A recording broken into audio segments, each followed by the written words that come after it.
Hi everyone, Phil Travis here, your instructor here at ANU, and today I'm going to be presenting this week a brief recorded PowerPoint for our American government class that's going to kind of outline some of the basic concepts um, in American government.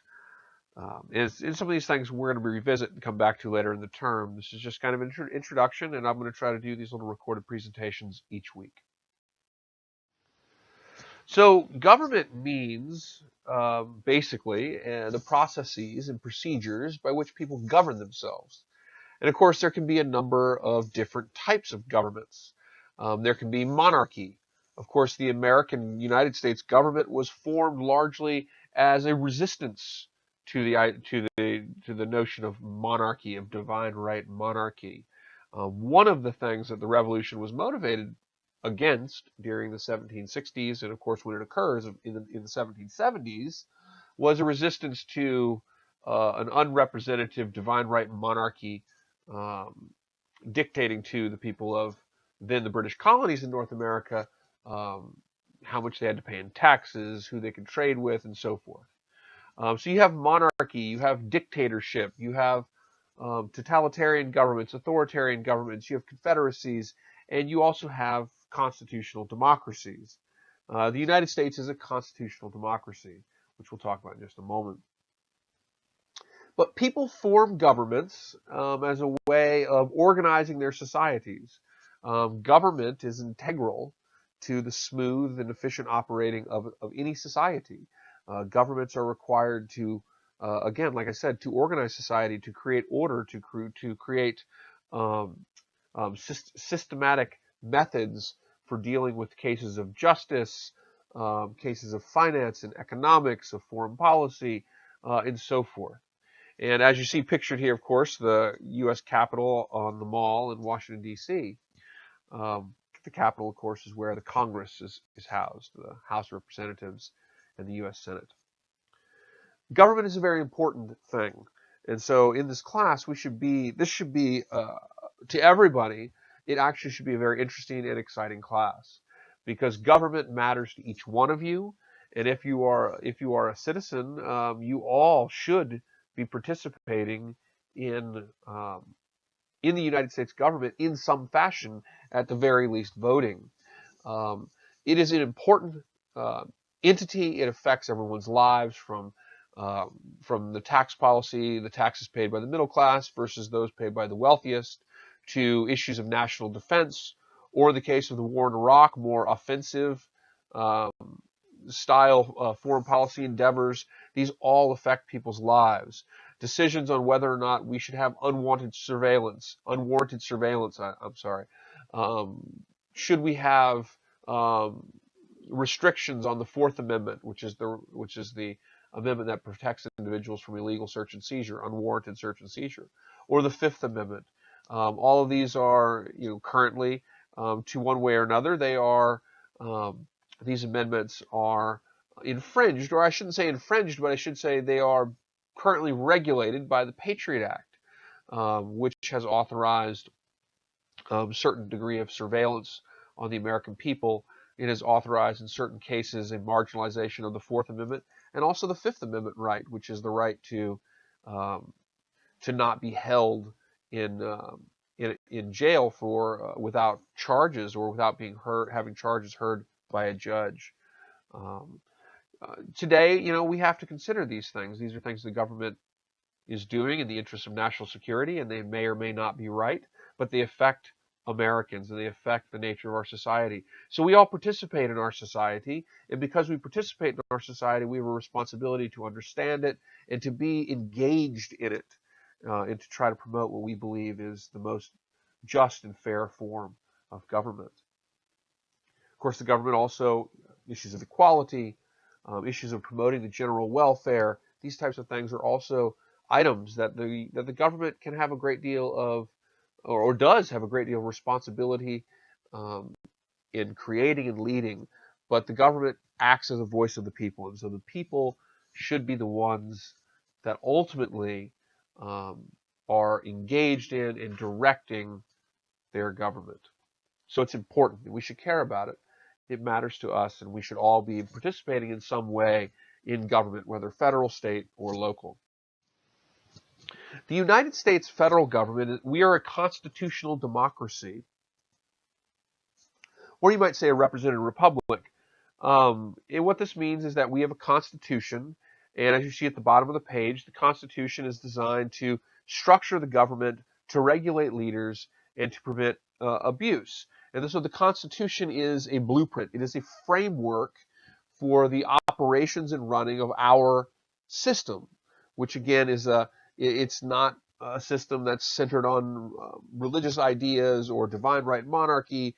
It is a secular democracy in which politicians represent their constituents, the people who vote for them, and in which politicians are elected in free and fair elections. Democracy means basically government by the people, government by citizens. Now, the term democracy wasn't mentioned in the Constitution or by the Founding Fathers, and this was because democracy during the time of the founding of the United States was not a really great word in the sense that it wasn't really thought of by the founders of the country as something that would be the best form of government. Democracy meant to many of the founders, as it did to philosophers like the Greek philosopher Plato, it meant tyranny, it meant mobocracy, it meant a society in which a mass voting populace that was not fully educated or was not fully able to understand the activities of the government had the sway in their government. And so they feared a mass democracy in which huge swaths of population would just be simply buffaloed by various politicians trying to gain support. And so the founders envisioned a representative republic in which the government represented fully eligible citizens. In this sense, it's a limited democracy, meaning that only fully eligible citizens could participate in the United States' representative government at the founding of the country. That number of citizens that could actually vote and participate was pretty low. It was around about 20%. You had to be a white landholding male in order to participate in the federal government. So it was a limited democracy. The people that were eligible to vote in the participate in the society was highly limited by class, landholding class, and in your race. The United States at its founding was a combination of what we call an ethnic nationalism and a civic nationalism. And what that means is that many of the founding fathers, like Thomas Jefferson, believed that the United States, that what it meant to be an American citizen was fundamentally what they would describe as white, of white ethnicity. But it's also a civic nationalism, and meaning that everybody in the society participates in certain ideas of justice and equality and so forth. Now, of course, this idea that the United States is an ethnic nationalism has been deconstructed over time, and we've extended eligibility to all male and female. We've extended eligibility to vote and participate in the government to all races and ethnicities, and we've done this through the 14th and the 15th Amendments, and also the 19th Amendment, of course, also. So government represents fully eligible citizens. At the time of the founding of the country, it was a highly limited government. And actually, even the eligible citizens could only directly vote for the House of Representatives. Over time, the United States has, of course, through the activity of activists who have taken the notions of justice and equality, we've been able to reinterpret rights before the Constitution and to create a society that promotes democratic equality and participation for all citizens. And that's been a very, very good thing, obviously. The Constitution is oftentimes misunderstood as a document that is somehow literal, brief, and to the point. And of those three, it is one thing, it is brief. But it is not a literal document. It's a document that really can't be taken literally. It's an interpretive document that's designed to be vague and designed to allow it to change over time. And amending the Constitution is a perfect example of how we change the Constitution. Americans in a representative society also have a responsibility to speak out, as these two images depict, to speak out when the government does not represent them fairly. And of course, pictured above is the women's suffrage movement during President Woodrow Wilson's time in 1914, 1915, and so forth. Below is an activist during the Occupy Wall Street movement. Americans have a responsibility as members of a representative society to speak out and to exercise their voice as citizens in a myriad of ways, not just voting, but also speaking out through verbal protest, through petitions, to letters and phone calls to your congressman, and so forth. And today, of course, we have created a very effective mass democracy, though it's under challenge in a number of areas today. The reason I say it's under challenge for a lot of reasons today is because there are certain conditions that are needed for a healthy constitutional democracy. A constitutional democracy needs an educated populace. The populace has to be able to think critically and clearly about the issues. If they're not able to do this, then politicians will use smear tactics and anger and passion and emotion to sway people to their side without the voter truly understanding which candidate best represents their interest. So education is incredibly important to our representative society and any representative society. Today, of course, higher education has become increasingly more and more expensive, and the ability to get a good education has increasingly become something that either comes with a tremendous amount of debt or is largely privileged to a certain few in society. Though that number has grown, state funding for higher education has certainly come under fire in recent years. But education is fundamental to a healthy constitutional democracy. Social conditions and economy, social conditions in terms of having a healthy democracy means that you have to have a populace that is not strapped in poverty. The populace has to be able to be educated, to be able to have the ability to think, the ability to move freely, the ability to have purchase power. People who are strapped in poverty are trying to survive. And when you're at that basic level, you can't really participate very, very well in your democracy. America is based on an agreement on certain basic ideals. And so this is, as I mentioned earlier, the United States is a combination of a sort of ethnic nationalism at first and a civic nationalism. Over time, of course, we've eliminated the erroneous concept that the United States is a ethnic nationalism, and the United States has become more of a pure civic nationalism. And that means we all, as citizens of this country, participate in certain basic ideas. The idea of freedom of speech, freedom of assembly, the idea of justice and fair trials for all, of representative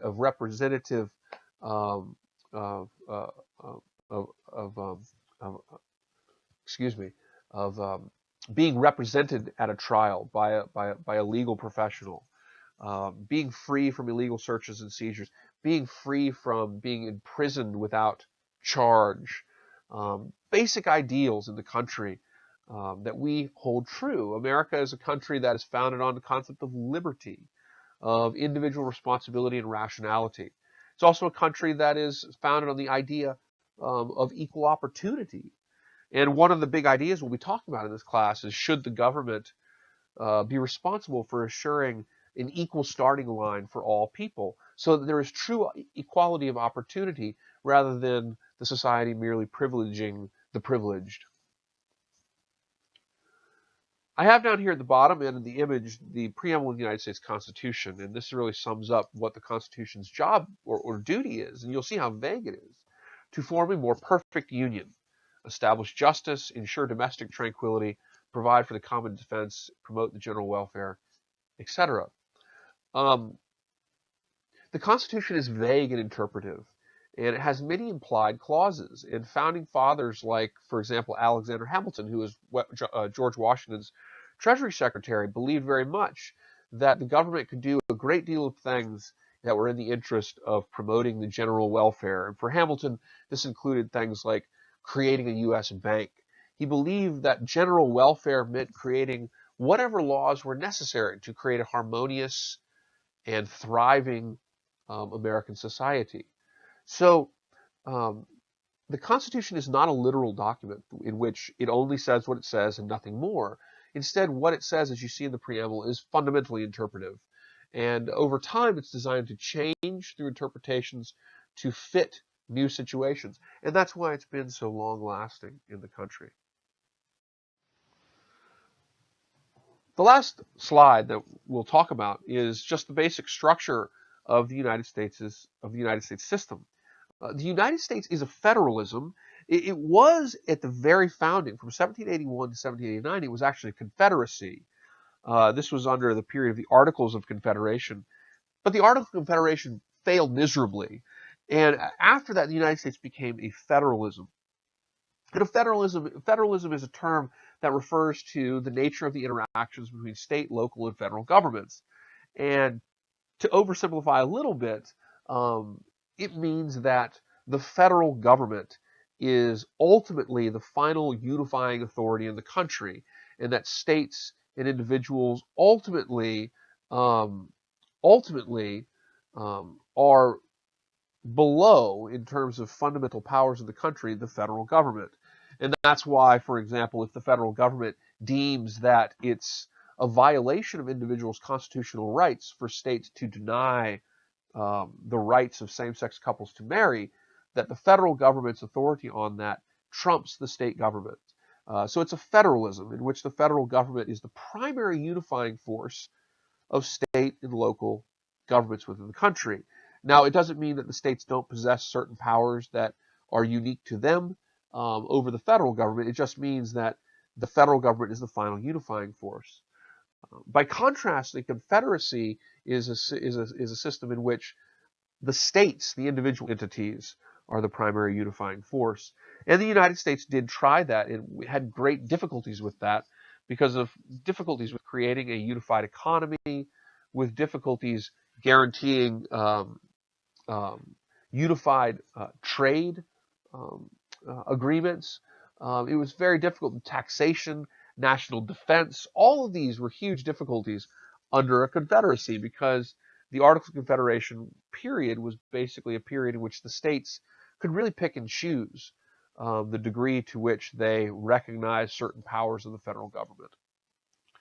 The United States government is a bicameral government, and bicameralism means there's separate congressional bodies. There's a House and there's a Senate.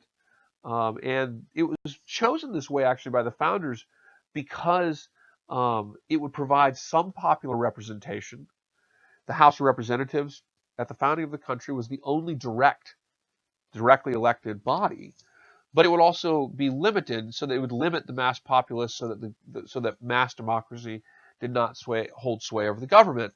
So what I mean by this is that at the time of the country's establishment, the president was selected by the Electoral College, which was chosen by state electors, and the Senate was chosen by the state governments. And so neither the Senate nor the president were, at the time of the founding of the United States government, directly elected by the people. Only the House was directly elected by the people. And the founders did this in part to allow there to be a certain degree of popular representation, but to yet control that representation so that their fear of mass democracy, of what they might call the tyranny of the people, would not gain a sway over the activity of the government, which many of the founders saw as uniquely empowered to have an authority over the ideas of the mass populace. The country was organized around a system of checks and balances and separations of powers as well. And these were to ensure that no branch of government dominated the other. There was also provided with a Bill of Rights to ensure that citizens in states had their rights protected from the abuse of federal power. So we're going to talk about a lot of these ideas as we go through the course, and I hope this stuff's clear. Hope it makes sense. And if there's any questions, let me know. And let's have a great term.